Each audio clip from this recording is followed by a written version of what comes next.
Right. I interviewed Tom Esro, who was his lawyer, where he lost. Right. The first trial and so forth. And we went through the whole story, and you're absolutely right. He was given an official piece of paperwork from the district attorney that said, you get to say whatever you want, and it cannot be used against you. In fact, it's going to be sealed forever. Right. And the fact that later on, another district attorney ran for office under the platform of, I'm going to get Bill Cosby locked up. And we even found the commercial for this shit. Like, it's real. Right. And got the judge who had a beef with the old district attorney to somehow unseal it and break that deal and put this man back in prison. Well, not back in prison, but in prison. I feel that the Supreme Court of Pennsylvania did the exact right thing. Exactly. Exactly. It's almost like I can hold these two opposing ideas in my head. Yeah. With who he was and what happened to him. There is, at a certain point, if you have enough money, you can avail yourself to it. Mm-hmm. I think that's unfortunate. But ultimately, you gave a man an opportunity to be truthful. He was. Yeah. Because also in our judicial system, you have the right to not incriminate yourself. Right. Bill Cosby has enough to not say anything and look, and I guarantee you, had he not said nothing, there would have been a jury in the country that would convict him. He would have been convicted or not convicted? If he had said nothing, yeah, just denied the allegations and let his mouthpieces speak for him and put people up and indict their character, he'd have fomented enough reasonable doubt when nobody would have convicted. Right, exactly. And that was the reason why they even did it. The reason why they had him say certain things is because I think the district attorney wanted something so that the victim could do a civil suit, which she won. She already cashed out. And then she came back and... That's a problem for me.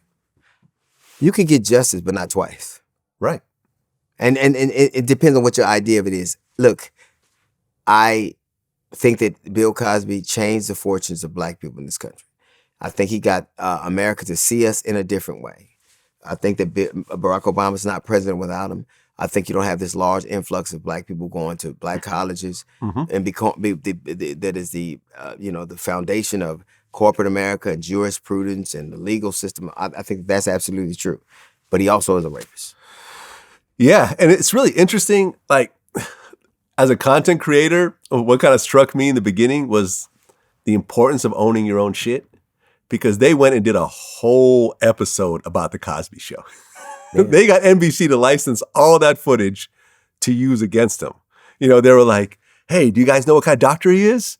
He's a OBGYN. I saw it. You know where he practices? In his basement. Yeah. So you're painting it to look like, oh, he's really telling us the way he is. That was really my, okay. But that's all like, but even though that's all documentary, like smoke and mirrors. The documentaries usually take you on a bit of a journey. Exactly. That was very linear to me. That was very linear. Like I knew where we were going. There was not a single person that documented that actually said, he was a great guy. Or a single neutral thing. No, there's no neutral people. Not that there has to be. I get it.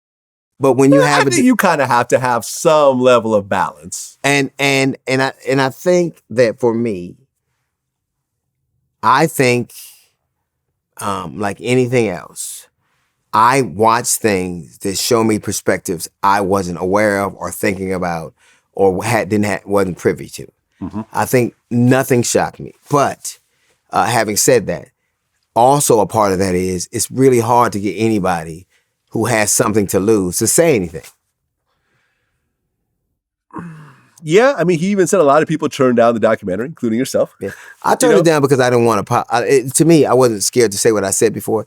It just didn't seem to be a nuanced enough. It wasn't interesting enough. Yeah. I was going to say the things I said before, but only under different lights and cameras, so it didn't seem that interesting. Yeah, I mean, Michael Jai White, who's been on my show, he was in it.